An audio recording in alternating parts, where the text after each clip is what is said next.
La sortie de Kylian Mbappé a un peu choqué, pas moi, finalement.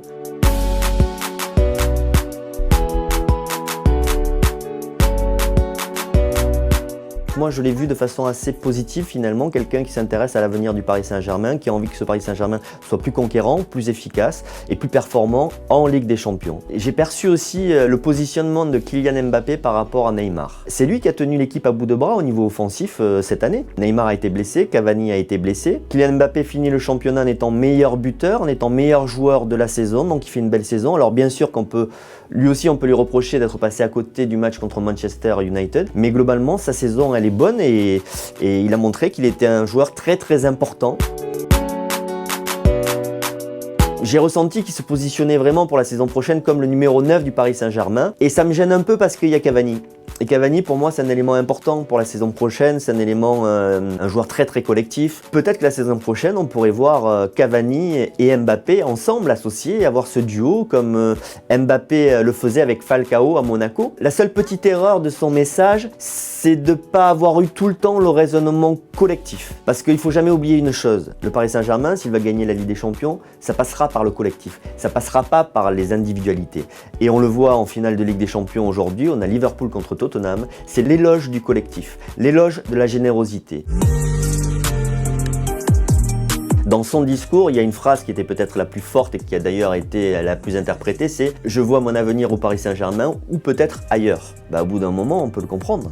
On peut le comprendre parce que c'est bien gentil d'acheter des super joueurs, les meilleurs joueurs du monde, mais si tu ne gagnes pas avec ces joueurs, c'est qu'il y a un problème de structure, c'est qu'il y a un problème qui est lié à l'organisation, qui est lié à l'institution, qui est lié au pouvoir dans ce club. L'histoire d'amour entre un club et un joueur, elle est liée à la façon dont les deux grandissent. Si tu grandis en même temps, tu restes longtemps. Le club qui est trop petit par rapport aux joueurs, à un moment donné, la séparation, elle est inéluctable. Et si le club est trop grand par rapport aux joueurs, c'est aussi inéluctable. Donc il faut qu'il y ait une ascension commune. Il faut qu'il y ait un intérêt commun. Et l'intérêt commun, si tu as les meilleurs joueurs, c'est d'avoir la meilleure équipe et d'avoir les meilleurs résultats. Son envie du moment, c'est de rester au Paris Saint-Germain, c'est de s'inscrire dans le projet du Paris Saint-Germain, mais un Paris Saint-Germain qui tire les enseignements de ses erreurs passées.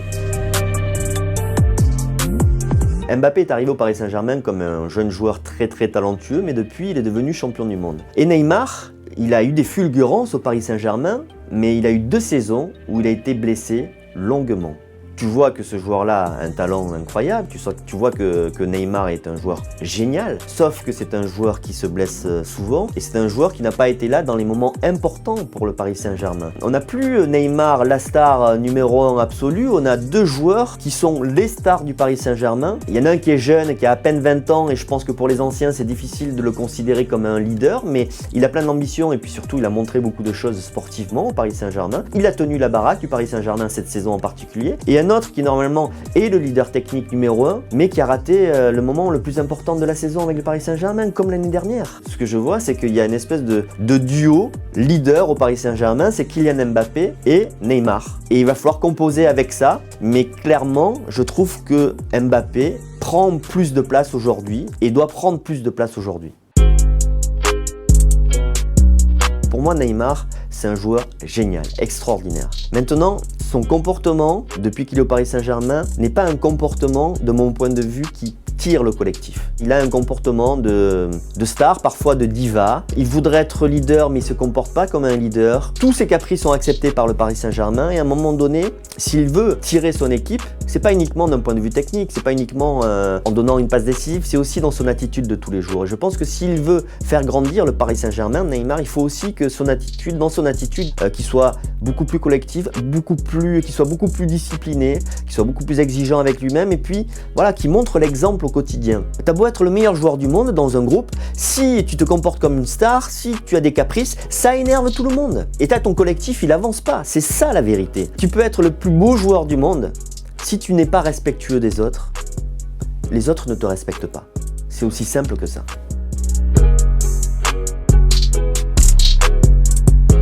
Et n'oublie pas, tu peux cliquer sur le blason Téléfoot là juste à droite pour t'abonner à la chaîne et du coup ne rien rater du contenu exclusif. À la prochaine!